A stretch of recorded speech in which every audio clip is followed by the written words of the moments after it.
My name is Amanda Trumpower, and I am the author of Power Pup, which is a funny superhero series for kids ages 7 to 12. Power Pup follows the adventures of an investigative reporter named Calvin Quinn. Calvin is gifted superhero strength by God, and he travels to a new town to start his superhero career. In this new town, he meets some best friends, and he fights against some supervillains, and he also learns some lessons about courage. Now, when I was designing the Power Pup books, I had to create Power Pup's character. I had to create his superpowers, his backstory, his costume, and then I also had to design the villains that he would fight against. So today, I'm going to help you design your own superhero. The supplies are very simple. I'm going to be using a kid's whiteboard. You can use a whiteboard, you can use paper and pencil, or you can use your laptop. We're just going to go through some creative brainstorming sessions together to help you create your own superhero. Now, to begin designing a superhero, we start the way that we design any character. You need to get some basic information about them. Are they a boy? Are they a girl? Now, in my books, all of the characters are animals, where they wear clothes and they talk. There's no humans in my universe. That's called anthropomorphic. Non-human characters behaving and talking like humans. Cars from Pixar, planes from Pixar, Beauty and the Beast, those are all examples of anthropomorphism. So you can have human characters, you can have alien characters, you can have a dog like mine, and cats. So what I want you to do is on your paper or your whiteboard, go ahead and draw a stick figure to represent the gender and the, let's call it species, the gender and the species of your character, and then come back and we will go to step 2. Okay, we're ready for the next step. You can see my very poor stick figure drawing back here is a boy dog because I'm doing Calvin Quinn, my superhero. So we've got our basic gist down, but now we need to know more information. And this is where things are going to start diverging depending on what you have chosen as your species. You can think about things like skin color, or in my case, you can think about fur color. You can think about other physical details like eye color and hair color. You can think about, are they short or are they tall? Are they fast? Are they strong? We're painting in very broad brush strokes here because we're going to fill it out and make it a little bit more specific to your story later on in the process. So what I want you to do is on your paper, I want you to write down skin or fur or paint if you're doing a car. Figure out what color they are. And also write down eye color, hair color if it's appropriate, their height, and any other basic physical attribute that you can think of. And then in our next step, we'll think more about personality.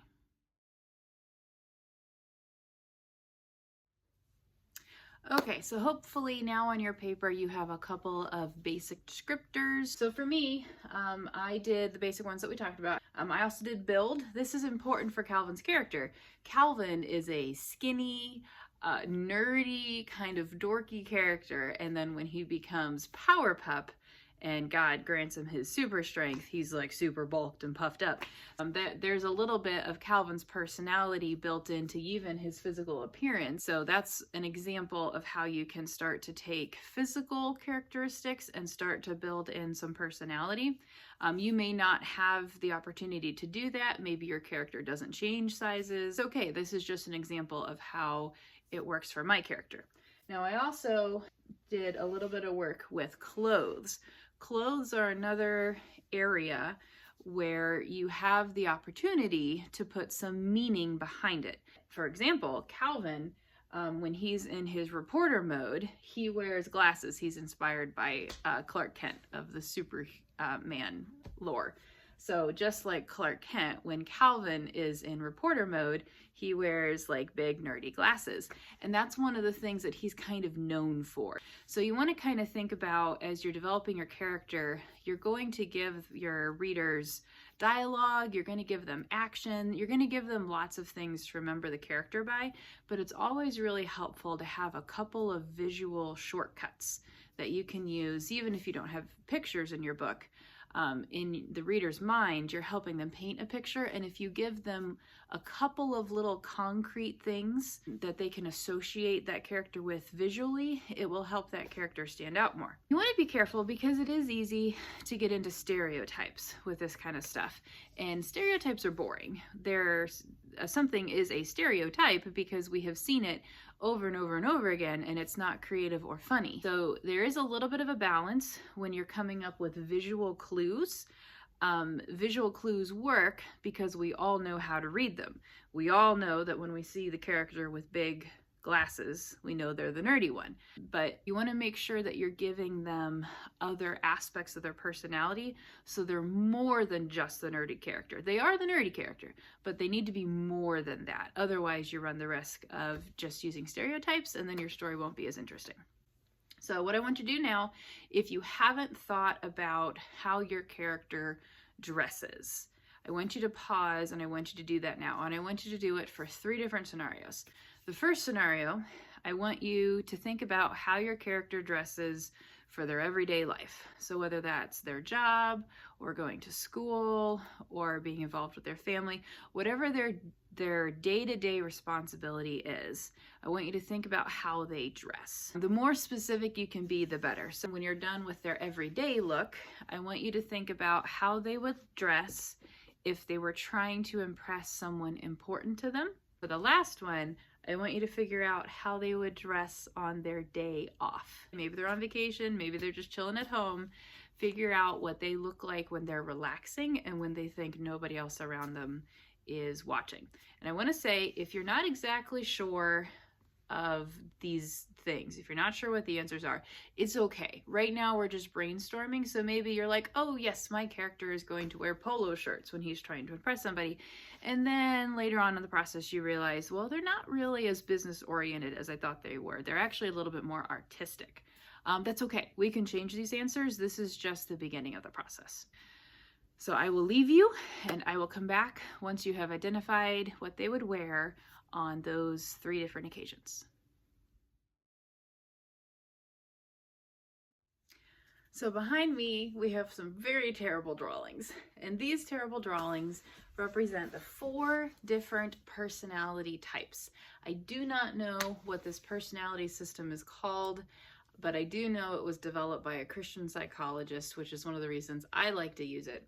And it's very helpful because it breaks down personalities into 4 main categories using animals that we are all familiar with. So if you'll bear with my pictures, here we go.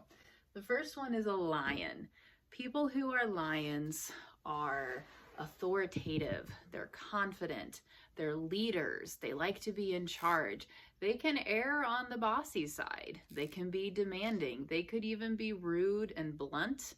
And it's all in the service of, I believe in my heart that this is the right way to do it, and by golly, we're going to do it this way, and I need you to follow me so that we can get the job done.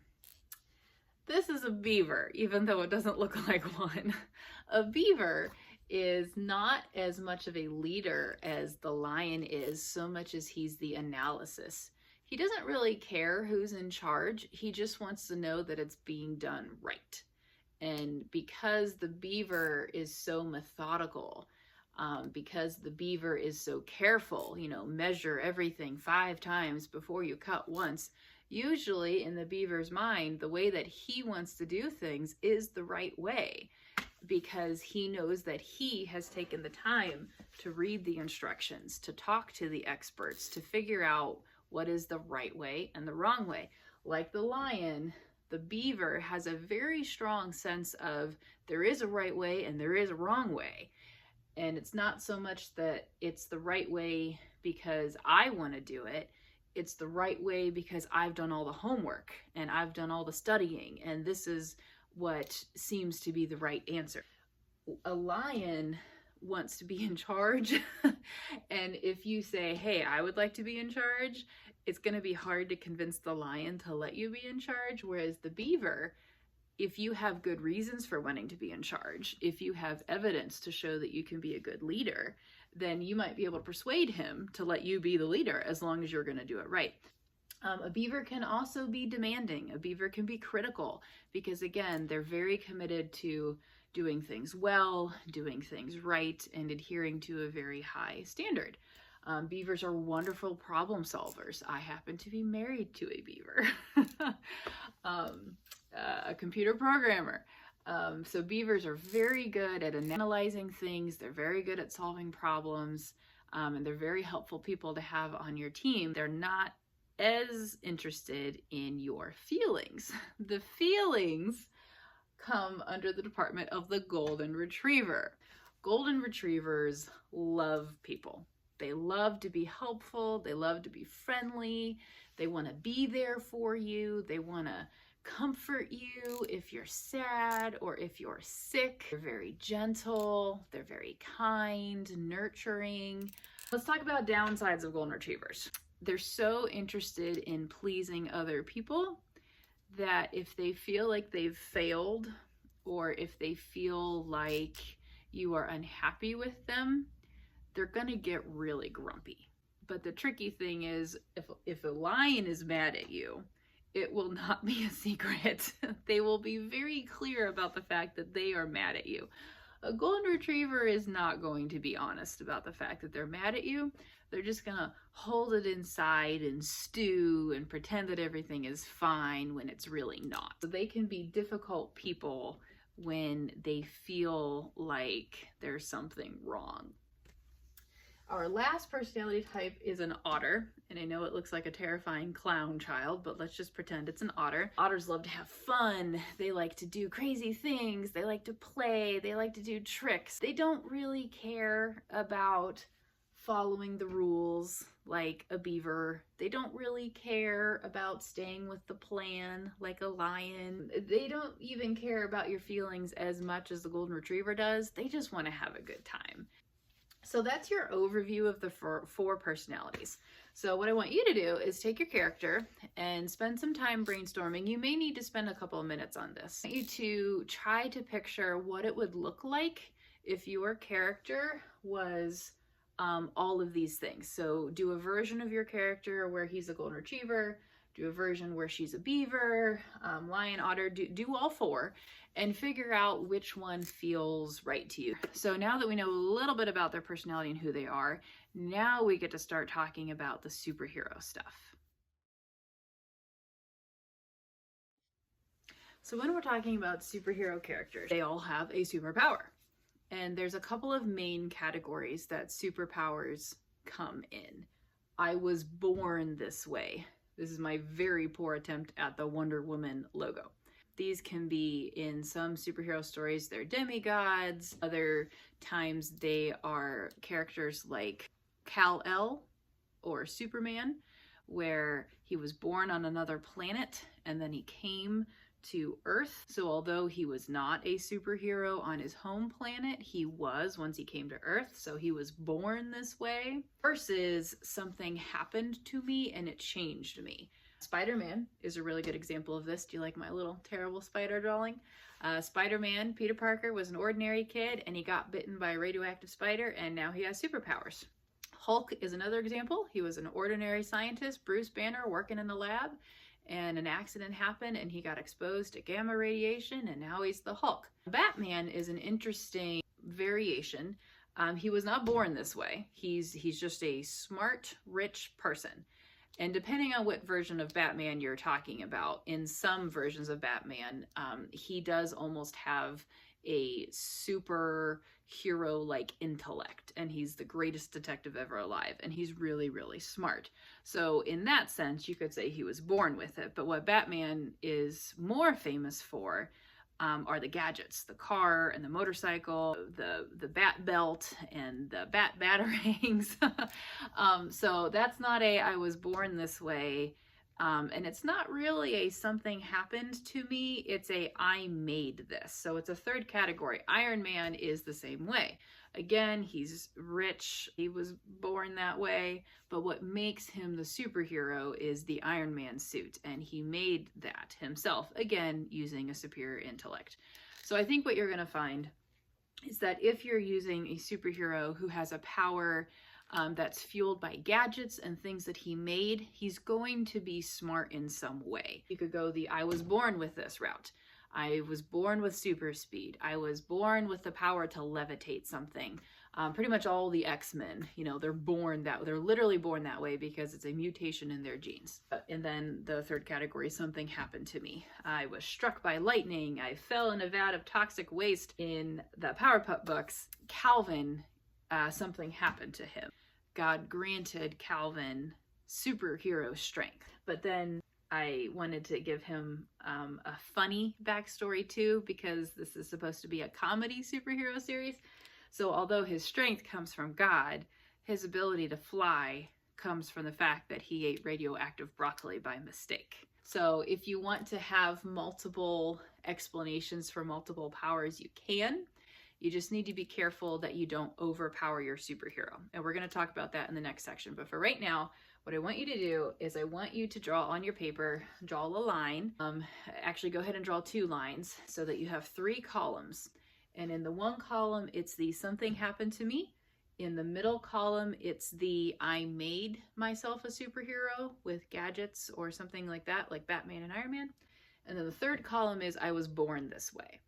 And if you already have an idea of which superpower you want to give your hero, identify which of the 3 types it is. If you don't know what type of superpower you want to do, list out some ideas. Superhero powers, things that we wish we could do. So what do you wish you could do? Do you wish that you could read minds? Do you wish that you could control fire? Do you wish that you could go super fast, that you could go back in time, that you had super strength? Superhero fiction is wish fulfillment. That's why people like superhero fiction, is because we're pretending for a short period of time that we have these superpowers and that we can do these things. So keep that in the back of your mind as you're thinking about what superpower to give your character. Come up with a couple of ideas, or if you already know what you want, identify which of the 3 categories it is, and then when you are done, come back and join me.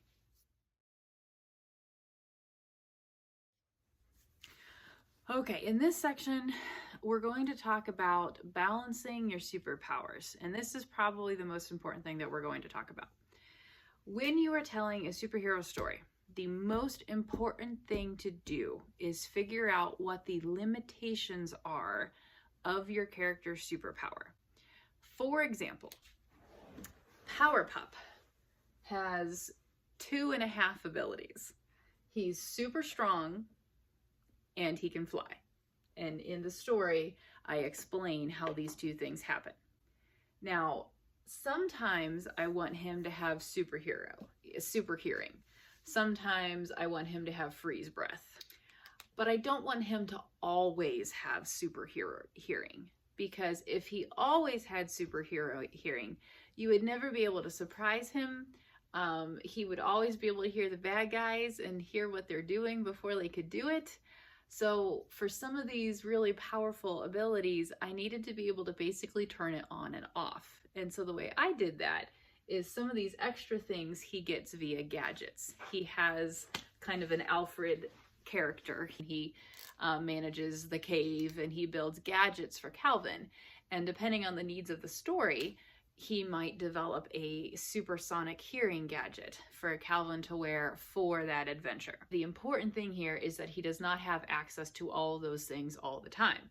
And gadgets can break. So if I don't want him to have super hearing in another story, I can say that the gadget is broken, or that it's lost, or that it needed repairs. You know, I have control because I have already established that these extra things come from gadgets. Now, compare that to Superman. I love Superman, but he's kind of famous in the superhero community for being what we like to call overpowered. If you're a gamer, a video gamer, you are familiar with the phrase overpowered. If you're not a gamer, I'll explain it for you. Overpowered is exactly what it sounds like. It's when a character has too much power. They have too many things that they can do to the point where it's hard to tell a fun story with them, because they can just solve all the problems without even trying hard. Superman is famous for this because off the top of my head, I'm sure I'm missing some, but off the top of my head, Superman's established superpowers include super strength, invulnerability, like his physical skin. If you were to shoot him with a gun, the bullet would not hurt him. He is invulnerable. He can fly. He has laser eyes, he has x-ray vision, he has freeze breath, and he can go super fast. These are all things so think about the villain that you would have to create that can withstand things. He would have to be even stronger than Superman, or he would have to be even faster than Superman. He would have to also be invulnerable, basically, because of the laser eyes and the super strength. It's difficult, and so balancing your powers is the most important part of having a superhero story that is interesting. So how do you balance your powers? Well, in my opinion, you do it in two ways. First of all, you make sure that the powers you're giving them, you make sure that it's a short list and that you have a good reason why they have those abilities. Calvin's super strength, I tell you exactly why he's super strong in the book. And then the flying, I tell you it's because he ate radioactive broccoli. So it's a very specific list, and it has very specific parameters. He's not super fast, and he's not invulnerable himself. He's just super strong. And then there's some gadgets and things that change as the books go on. So the first thing you need to do is you need to make sure that you're very specific in how your abilities can be used, and you also need to be specific about what the limitations are. There's another book that I wrote that is basically the Robin Hood story, but with superpowers, and my Will Scarlet character has super speed. But super speed is very difficult to work with in a story, because if you think about a character that has super speed in a fight with another character, your super speed character should never get hit by a bad guy, because they can go so fast. They should always be able to take out the bad guys, which is not fun. So for my Will Scarlet character, I said he does have super speed, but there are restrictions. He can only be super fast for about 6 seconds, and he can only go in a straight line.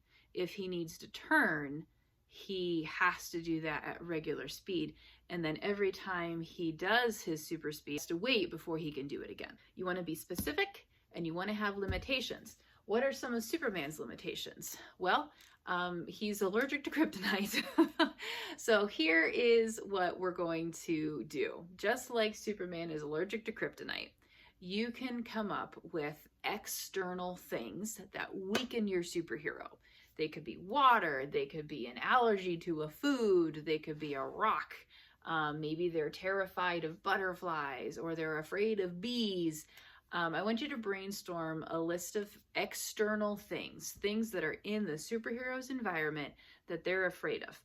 And I also, step 2, I also want you to do the limitation thing. I want you to think about, okay, well, if they're super fast, can they turn?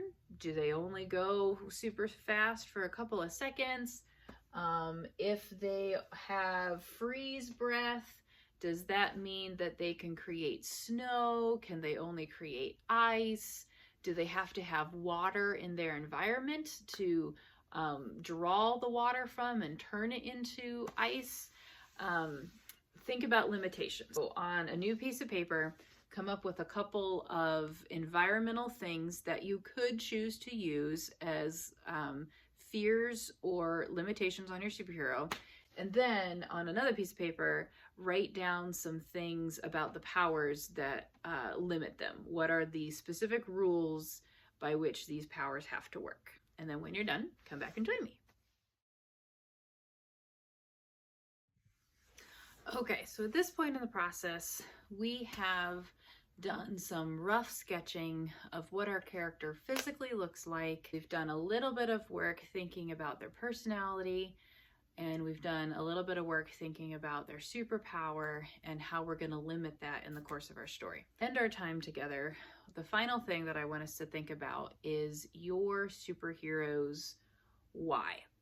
A superhero story, by its very nature, is interested in questions about justice, morality, what's right and wrong. Is good going to win at the end of the day over evil? Will the little guy be protected, or will he get justice if something bad has happened to him? Superhero fiction, even though there's a lot of dark superhero movies now, and the whole point of them seems to be to get the audience to question, like, what is a hero? Is anyone ever a hero? Superhero fiction at its core believes that there is such a thing as good versus evil, that there is a right choice and a wrong choice, and that that right choice is worth making. So what I want you to do is I want you to think about your character. Why are they a superhero? We've talked about how they got to be a superhero, but why are they a superhero? If we think about famous superheroes, we can see several different whys. The first one that springs to mind is Batman. Everybody is familiar with Batman's backstory. When he was a little kid, he was at an opera with his parents, and as they were leaving the opera, a nefarious person shot his parents and killed them in front of little Bruce Wayne. And traumatized by that injustice and torn by the heartbreak and grief, Bruce Wayne dedicated his life to avenging people who are victimized by crime. He dedicated his life to bringing bad guys to justice and not letting other people be hurt the way that he was hurt. So that is a great example of a superhero whose why has to do with loss, tragedy, and injustice. Let's think about another one. Let's think about Spider-Man. Spider-Man, Peter Parker, he witnessed his Uncle Ben, again, be shot down by a nefarious person. And because of that loss and that heartbreak and that injustice, Peter Parker was driven to fight crime. The spider bite enabled him to fight crime, and the spider superpowers made that happen a little easier, but he didn't decide to fight crime because he got superpowers. He decided to fight crime, or at least started down that path, because he experienced loss, tragedy, and injustice to someone who meant a lot to him, and he was not willing to just sit by and accept that. He wanted to do something about it. Now, in my opinion, you also have superhero characters who they're not necessarily responding to loss, tragedy, and injustice, but their superheroism is an outpouring of who they are. It's their values and their beliefs are inspiring them to do this. I think of Superman and I think of Wonder Woman. Wonder Woman grew up on an island away from the civilized world, and that her civilization instilled values into her: honor, integrity, justice, protecting the innocent, fighting evil. And then when she went out into the world, she took those values with her, and she had some super powered tools. She has the lasso of truth, she has her tiara, she has her bullet blocking bangles, she has her invisible jet. So she has tools that make her job easier. But again, she did not decide to stand up for the innocent because she had tools. The tools just make the job easier. She decided to stand up for the innocent and to fight injustice because that's just who she is, and she wants to make the world a better place. Superman is basically the same thing. So in my mind, these two groups of heroes, you can almost divide them into reactive or proactive. Reactive is the I have experienced a loss, I have experienced a tragedy or an injustice, and because of that I am responding. I am changing the course of my life. I'm perhaps changing my personality and my priorities. And I am now dedicated to not letting this happen to anybody else. Superman and Wonder Woman are a little bit different. They're proactively saying, this is what I believe. This is the vision for the world that I want to live in. And so I am almost like a soldier or a police officer. I am dedicating myself to the greater good, and I am sacrificing for other people simply on the strength of my belief system. And that's very powerful. So, and it's not unlike Christians, actually. We are dedicated to the belief that left on our own, we would have been punished eternally for our sins, and that it's only by the grace and love of God that we have been saved and we've been shown great mercy. And so now we're on a mission to share that wonderful news and share that love and mercy with the world. And that's just like who we are. So for your final assignment, you need to think about why your character wants to be a superhero in the first place. It's okay if they're reluctant at first. There are lots of superheroes stories that the hero took time to become confident in their callings. Generally speaking, once they're superheroes doing superhero things, why are they doing it? Are they doing it because there's been a big tragedy in their life that they're responding to? Or are they doing it because they have some sort of belief that they are deeply dedicated to, and that is inspiring their actions? If you're going this route, if you're going reactive, your homework is obvious. You have to figure out what the loss, tragedy, or injustice was that triggered them to start on this journey. Most of the time it's a death, because death is not something that you can come back from, and it's permanent and it hurts. It doesn't have to be death, though. It could be tragedy in a different sense. It could be betrayal. Someone whom they deeply trusted and admired betrayed the deepest beliefs that they have, because betrayal is basically the death of an idea. Somebody betrays you, the person that you thought they were dies, because you now see who they were all along or who they have become. So betrayal is death, but without a physical death. Or you can go proactive. If your superhero is a proactive superhero, your homework is also obvious. You have to figure out what value or what belief they have that inspires them. And this one I feel is a little bit universal. Captain America, Superman, Wonder Woman, these are all people who are superheroes because they want to be heroes and they want to help people. And so your motivations for that are pretty common. It's the standing up for the little guy, it's the dedication to justice, it's the I believe there is a right and I believe there is a wrong. So if you're going this route, don't be frustrated if you feel like your character's reasons are the same reasons as Superman and Wonder Woman and Captain America. Instead of trying to come up with a new reason, I would come up with what that looks like for them. For example, Captain America and Superman are both dedicated to protecting the American way. But Captain America was an actual soldier. So for him, protecting the American way and protecting the American people meant serving in an army and following orders. And once he became Captain America, he was more a leader and not necessarily in the army system itself. But that's very much the background he came out of, serving through armed services. Whereas Superman didn't really have that military connection. It was more of a, I am a symbol of the people. I fly through the sky and people feel hopeful when they see me. And so he was almost like an ambassador, where he knew his behavior and his actions were being watched and people were taking hope from that. And so he was less of a soldier and more of an inspirational character. So what you can do is, for your character, if they have these values and beliefs, just figure out how that looks specifically for them compared to like Captain America or Superman.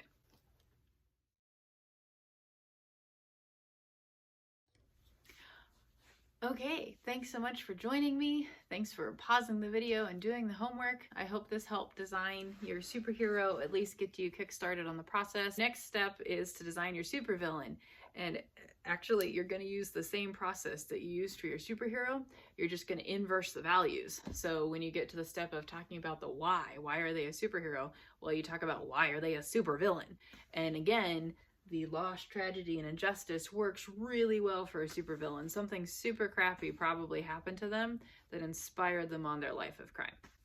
So thank you for joining me. If you are interested in funny, zany superhero adventures, I encourage you to check out Powerpuff, and you can kind of see how stuff that we talked about I implemented in my book. And find me at powerpuppbooks.com.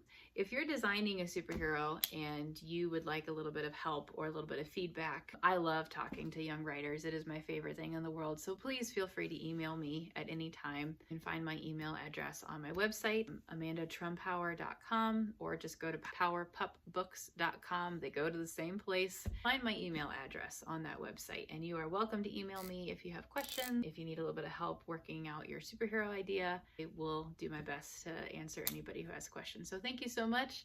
I hope that you have a great time, and I hope that you can create some really fun characters of your own. Bye, guys.